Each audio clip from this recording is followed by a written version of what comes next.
വാക്കിനെ ലോകത്തോളം വികസിപ്പിച്ചുകൊണ്ടിരിക്കുന്ന നിരൂപകനാണ് ഇ.പി. രാജഗോപാലനെന്ന് എഴുത്തുകാരനും സാംസ്കാരിക പ്രവർത്തകനുമായ സുനിൽ പി ഇളയിടം. കാഞ്ഞങ്ങാട് ടൗൺ ഹാളിൽ സാഹിത്യോത്സവം ഉദ്ഘാടനം ചെയ്ത് സംസാരിക്കുകയായിരുന്നു അദ്ദേഹം.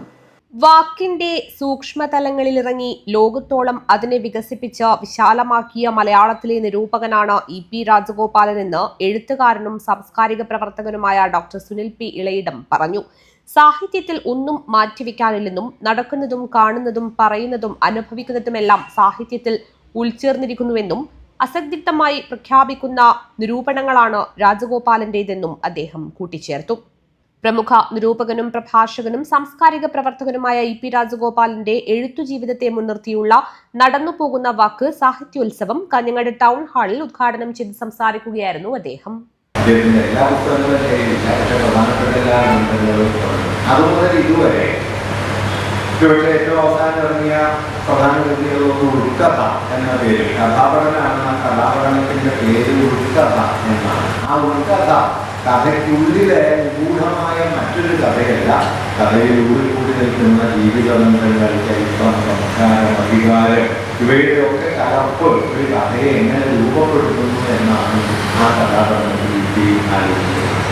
ഈ ആലോചന വളരെ പ്രധാനപ്പെട്ട സാംസ്കാരിക വിമർശനം, സാഹിത്യ വിമർശനം 1990-കളിലൂടെ കേരളത്തിൽ നേരിട്ട ഒരു വഴിത്തിരിവ് സാഹിത്യത്തെ ഒരു കേവല വസ്തുവായി കണ്ട് അല്ലെങ്കിൽ ഒരു സ്വയംപര്യാപ്തമായ ഭാഷാ സാമഗ്രിയായി കണ്ട് ആ ഭാഷാ സാമഗ്രി എങ്ങനെയാണ് ലാവണ്യത്തെ, സൗന്ദര്യാനുഭവത്തെ ഉത്പാദിപ്പിക്കുന്നത് എന്ന് വിശദീകരിക്കുന്ന സാഹിത്യനിഷ്ഠമായ സാഹിത്യാലോചന ഏതാണ്ട് അവസാനിക്കുകയും CM വിനയചന്ദ്രൻ അധ്യക്ഷനായി. ജയചന്ദ്രൻ കുട്ടമത്ത് സ്വാഗതവും ഡോക്ടർ N.P. വിജയൻ നന്ദിയും പറഞ്ഞു. തുടർന്ന് ഇ.പി. രാജഗോപാലന്റെ പല ഭാഷകളിലെ ജീവിതം PVK പനയാലിൽ നിന്ന് M. മൃദുലും എന്റെ സ്ത്രീ അറിവുകൾ അഡ്വക്കേറ്റ് P. അപ്പുക്കുട്ടനിൽ നിന്ന് ഡോക്ടർ C.K. സബിതയും ഏറ്റുവാങ്ങി.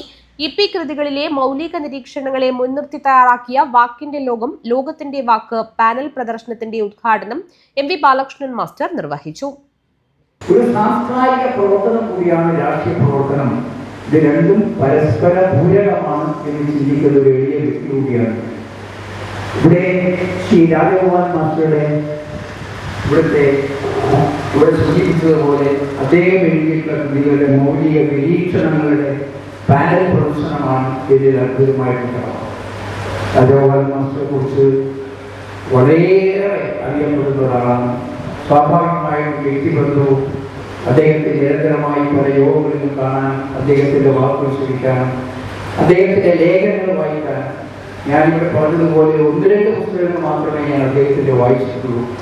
എനിക്ക് ആ വായനയിലൂടെ തോന്നിയിട്ടുള്ള അനുഭൂതി എന്ന് പറയുന്നത് 3 സെഷനുകളിലായി നടന്ന പാനൽ ചർച്ചകളിൽ doctor K.P. Mohanan, E.V. Ramakrishnan, doctor A.M. Sreedharan, doctor A.C. Sreehari, doctor Renuka N, doctor Rafeeq Ibrahim, A.V. Santhosh Kumar, doctor Sindhu Kizhakkaniyil, P.K. Suresh Kumar, M.K. Manoharan, doctor Jinesh Kumar Eramam, Narayanan Kavumbayi, Seethadevi Karayattu എന്നിവർ സംസാരിച്ചു. ഇ.പി. രാജഗോപാലനുമായി T.R. അജിയൻ അഭിമുഖ ഭാഷണം നടത്തി.